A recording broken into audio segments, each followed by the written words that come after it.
दोस्तों, क्या आपने कभी सोचा है कि इस दुनिया में ऐसे रहस्यमय स्थान भी है जहां विज्ञान भी जवाब देने में नाकाम रहता है। आज हम आपको टेक्सास यूएसए के मरफा शहर की एक ऐसी अद्भुत कहानी सुनाने जा रहे हैं जहां हर रात आकाश में अजीबोगरीब रोशनी दिखाई देती है। क्या ये एलियंस का काम है या फिर किसी प्राकृतिक घटना का परिणाम? चलिए जानते हैं इस रहस्यमय के पीछे की पूरी कहानी।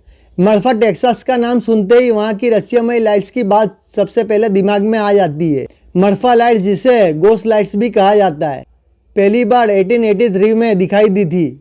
ये अजीबोगरीब रोशनी रात के समय रेगिस्तान में दिखाई देती है। इन लाइट्स का रंग कभी सफ़ेद, कभी पीला तो कभी लाल होता है और ये हवा में तैरती हुई या कभी कभी तेजी से चलती हुई दिखती है। विज्ञान की दुनिया में भी इन लाइट्स को लेकर कई थ्योरीज हैं। कुछ लोग मानते हैं कि ये लाइट्स कारों की हेडलाइट्स का प्रतिबिंब हो सकती है, लेकिन ये थ्योरी इसलिए कमजोर पड़ जाती है क्योंकि पहली बार लाइट्स को तब देखा गया था जब कारों का अस्तित्व ही नहीं था।